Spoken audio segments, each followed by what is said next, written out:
Diego, a gente está chegando ao fim do governo Bolsonaro, né? E a gente sabe o que representou o governo Bolsonaro em termos de relações internacionais, um afastamento, entre outras coisas, com relação à China, né?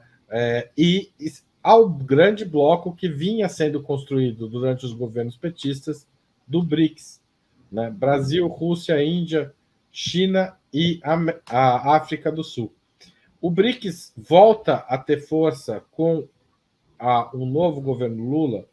Como os Estados Unidos lidarão com isso, considerando todos os ataques à Rússia e à China que a gente já tratou aqui? Primeiro, destacar, né, Haroldo, que sob o governo Bolsonaro, mas sobretudo durante o período do Ernesto Araújo, o Itamaraty escreveu as suas páginas mais vergonhosas, sem sombra de dúvida. Né?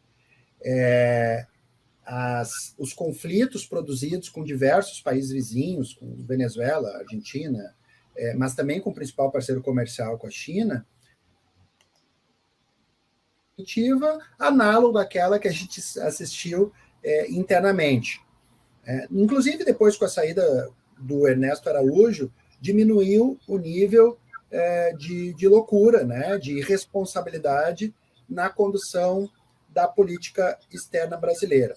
Não resta dúvida que, primeiro, o Lula tem uma capacidade de transitar na arena internacional, que talvez seja uma das suas facetas mais brilhantes, entre outras. Né? Foi nomeado aí o Mauro Vieira, que não foi um chanceler de grande brilho no período do governo Dilma, embora tenha sido também um período muito complexo daquele governo, né, de muitas dificuldades internas, sobretudo, né?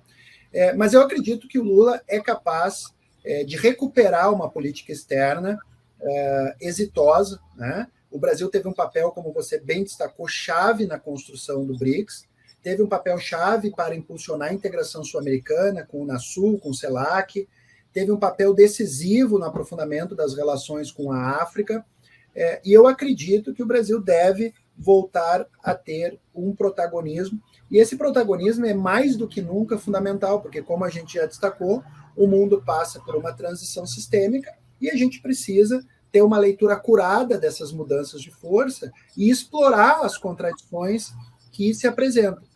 Infelizmente, eu ainda acho que o debate sobre o lugar da China na nossa política externa ainda não possui uma clareza estratégica necessária. Eu escrevi um artigo de conjuntura pequeno, em outras palavras, sobre o assunto, definindo que poderiam ser algumas linhas de ação, mas eu ainda acho que não está suficientemente maduro. A China não pode ser vista apenas como um parceiro comercial que nos proporciona um superávit importante, mas no qual o Brasil pode apenas exportar soja, minério de ferro e petróleo. É preciso ter uma estratégia, é preciso ter um grupo que formule em torno dos objetivos de médio e longo prazo com o nosso principal parceiro comercial.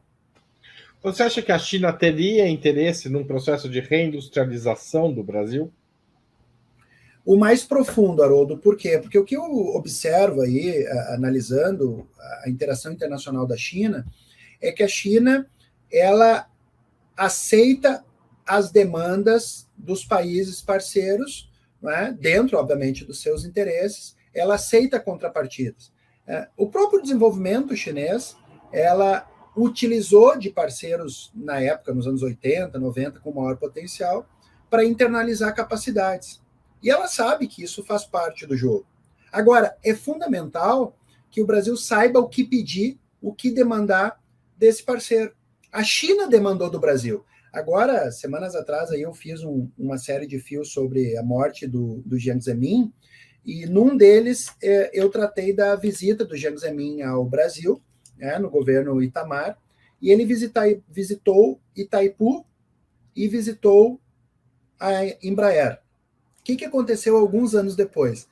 Compraram equipamentos para hidrelétricas de uma empresa de São Paulo, né, construindo Três Gargantas, porque o modelo energético brasileiro tinha muito a ser aprendido pelos chineses, eles aprenderam, né, visitaram a Embraer, compraram alguns aviões e logo em seguida fizeram uma joint venture entre a Embraer e a Avic em Harbin, e hoje produzem aviões lá, internalizaram tecnologias. Bem, isso é estratégia nacional, é saber o que o país tem a ofertar, formular uma estratégia e trazer para o Brasil. Nesse artigo que eu acabei de citar, eu digo, o Brasil precisa de trens convencionais, metrôs e trens de alta velocidade. A China é uma potência nisso. Vamos construir muitos quilômetros disso no Brasil e fazer com que a produção de dormentes, a produção de vagões, a produção de locomotivas ocorra no Brasil em parceria com empresas brasileiras, com joint ventures, com transferência tecnológica. Essa é a regra do jogo. E eu acho que a China, respondendo o aspecto aí, inicial da tua pergunta, tem disposição a fazer isso, desde que, obviamente, ela ganhe também nesse processo. Agora, o desenho dos BRICS muda nesse novo cenário? Ou seja, é possível a gente pensar na inclusão de Argentina, por exemplo, nesse conjunto, como a Argentina quer entrar? E isso coloca que desafio para o Brasil a ampliação dos BRICS, se é que ela vai ocorrer? Me parece que o BRICS+, com a Argentina, eventualmente Irã, outros países aí que se candidataram, né, não representam um esvaziamento do poder do Brasil, né, pelo menos nesse primeiro momento analiso dessa forma, e creio, ao contrário, que pode potencializar o poder do bloco no seu conjunto, né, criando um anteparo ao G20. Né, e eu acho que é assim que deve ser vista essa ampliação. Claro, não pode ser uma ampliação irrestrita, demasiado heterogênea, que inviabilize a construção de soluções comuns, mas alguma ampliação pode fazer o bloco ter um peso maior, inclusive para produzir soluções que são de interesse comum, como, por exemplo, arranjos financeiros, sistemas monetários que sejam alternativos à supremacia do dólar. Essa é uma questão, porque se discute muito no Brasil a formação de um sistema monetário com os países da Unasul, da América do Sul, enfim, da América Latina. O desenho ainda nunca se chegou a uma proposta muito concreta. Por algum tempo se pensou só com a Argentina, hoje em dia essa ideia já está um pouco abandonada.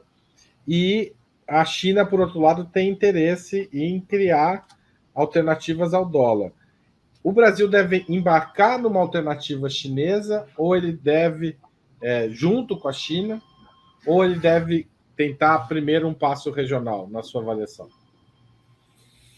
Olha, eu não sei necessariamente, Haroldo, se são soluções necessariamente antagônicas, tá? Por exemplo, a África, a União Africana está criando mecanismos de compensação comercial regional para facilitar e impulsionar o comércio. Isso pode ser replicado na América do Sul. Ao mesmo tempo, o mecanismo de compensação no âmbito do BRICS, né, que passa a representar uma fatia muito importante do PIB mundial, pode facilitar a criação de lastro. Né?